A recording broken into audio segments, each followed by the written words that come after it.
Yes, ma'am. So first of all, we have to form this Gantt chart.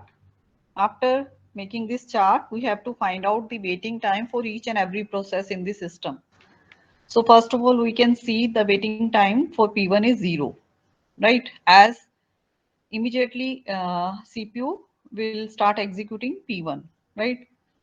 Now we can see that P2 CPU will start executing P2 at time 24. So P2 has to wait for how much time? What is he waiting for P2? You have to see that all these 24, processes ma'am. 24. So 24 is the waiting time for P2 and what is the waiting time for P3? 24 plus Waiting 3, time 27, ma'am. 27. 27 is the waiting time for P3. So we have to find out the average waiting time, which is waiting time for P0 plus P2 plus P3 divided by 3 because there are three processes. So we'll divide this by 3. So what will be the average waiting time for the system? That will be the 17. Okay? So in this way, we will calculate the waiting time for different algorithms and we will see as we want to minimize the waiting time. So which algorithm will be best in which there will be minimum waiting, right? So we have to find out the turnaround time also. ठीक है इसमें आपने add कर लेना turnaround time. What is turnaround time is between is basically the time between job submission and completion. So what would be the turnaround time for P1? P1 will complete its execution in 24 milliseconds. So turnaround time for P1 will be 24. What would be the turnaround time for P2? P2 का बताइए. When will P2 will finish its execution? Yes, 27, ma'am. 27. So turnaround time for P2 will be 27 and for P3 it will be what is 30. 30. 30. So we will find out the average turnaround time which will be 24 plus 27 plus 30 divided by 3. Right तो आपने क्या करना है इसमें waiting time average waiting time निकालना है and average turn around time ठीक है these two things you will calculate right ma'am, तो नेक्स्ट यस मैम ये तीनों प्रोसेस एक साथ असाइन ही होंगे? we will considering them at the same time that all these processes arrives at the same time but this is their order of arrival बिल्कुल मतलब minor सा difference है कि इसी ऑर्डर में आई है और एक ही टाइम पे आई है हो सकता है एक ओके मैम. इसमें एक और मेथड आएगा जिसमें हमें टाइम डिफरेंट दिया होगा हर प्रोसेस का अराइवल टाइम हम इसमें अज्यूम कर रहे हैं they arrives at the same time that's why इसको हम इस तरह से कैलकुलेट कर रहे हैं ठीक है यस मैम.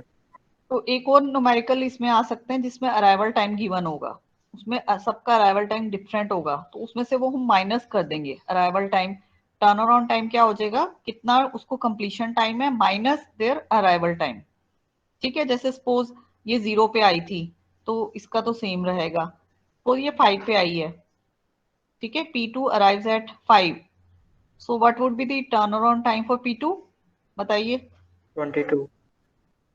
हाँ 27 माइनस 5 सिमिलरली ये 8 पे आई है अगर सपोज 8 पे आई है तो इसका कितना हो जाएगा 30 माइनस 8 तो उस केस में हम माइनस कर देंगे 22, ma'am. कंप्लीशन टाइम में से अराइवल टाइम को सब्ट्रैक्ट कर देंगे ठीक है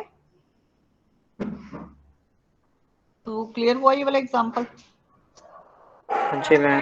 अगर if suppose we will change the order of arrival suppose हमने ये अराइवल का ऑर्डर चेंज कर दिया सेम एग्जांपल में P2 P3 एंड P1 ठीक है तो उसके बेसिस पे आपका ये गैंट चार्ट कैसे बनेगा P2 का क्या था आपका P2 3 पे तो 3 पे P2 कंप्लीट हो गया फिर P3 आया P3 भी 3 चाहिए तो 6 पे कंप्लीट हो जाएगा एंड P1 6 प्लस कितना था 24 30 पे कंप्लीट होगा ठीक है then we will find out the waiting time दोबारा से फाइंड आउट करेंगे अब इस केस में देखो P1 का वेटिंग टाइम कितना हुआ बताइए P1 का वेटिंग कितना हुआ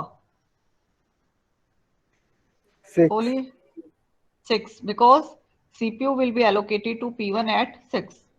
So waiting for P2 will be 0 and waiting for P3 will be 3. So what would be the average waiting time? Average waiting time will be 3. जबकि previous case में कितना था waiting time? बताइए 17. अब इसमें कितना आया waiting time? 3. ठीक है, तो which is better than previous example, right? तो Yes, अब ma'am. इससे क्या Yes, तो what is the तो what do you conclude from this? इन दोनों को अंडरस्टैंड करो और इससे क्या कंक्लूजन रहेगा आपका, ये देख के बताओ एक मिनट. एक तो ये एग्जांपल था, इसमें क्या था कि हमने if we have to execute a process with maximum burst time, अगर आप लॉन्गर प्रोसेस को पहले एग्जीक्यूट कर रहे हैं, उससे क्या हो रहा है कि जो स्मॉलर प्रोसेस थी जिनको थोड़ा सा सीपीयू टाइम चाहिए था, उनको काफी देर वेट करना पड़ रहा है, P2 और P3. So their waiting time will increase, so which will degrade the system performance, right? Second case में हमने क्या किया, हमने स्मॉलर वाले को पहले चांस दे दिया, P2 और P3 के कम था सीपीयू बर्स्ट टाइम, तो उनको अगर हम चांस पहले दे देंगे तो क्या होगा, P2 और P3 की वेटिंग कम हो जाएगी. ठीक है, तो this is called convoy effect. Convoy effect क्या होता है, short process behind long process. अगर हम पहले लॉन्ग प्रोसेस को एग्जीक्यूट करना शुरू कर देंगे तो शॉर्ट प्रोसेस पीछे रह जाएंगी, तो उनकी परफॉर्मेंस, सिस्टम की परफॉर्मेंस डिग्रेड हो रही है, मतलब वेटिंग टाइम बढ़ रहा है तो यूटिलाइजेशन लेस हो रही है. ठीक है, इसको बेसिकली आप क्या कहना है कि जैसे सपोज हमारे पास सिस्टम के अंदर, अब इसका इस एग्जांपल से क्या पता लग रहा है कि जो P1 है that is CPU bound process और P2 और P3 कौन सी है, आईओ बाउंड. क्योंकि आईओ बाउंड प्रोसेस क्या होती है, जिनको सीपीयू कम चाहिए. ठीक है, P2 और P3 को सीपीयू सिर्फ 3 मिली सेकेंड्स के लिए चाहिए और P1 को 24 के लिए चाहिए. तो P1 आपकी सीपीयू बाउंड प्रोसेस है, P2 and P3 are IO bound. तो इस केस में क्या है बेसिकली, जब सीपीयू अगर सीपीयू बाउंड प्रोसेस को फर्स्ट टाइम पे मिल जाता है because it is non preemptive, so CPU will finish its execution. ठीक है, during this time all other process will finish their IO and move into the ready queue waiting for CPU. When these processes are waiting in ready queue, IO devices are idle. अब जब तक P1 की execution चल रही है, P2 और P3 को wait करना पड़ रहा है.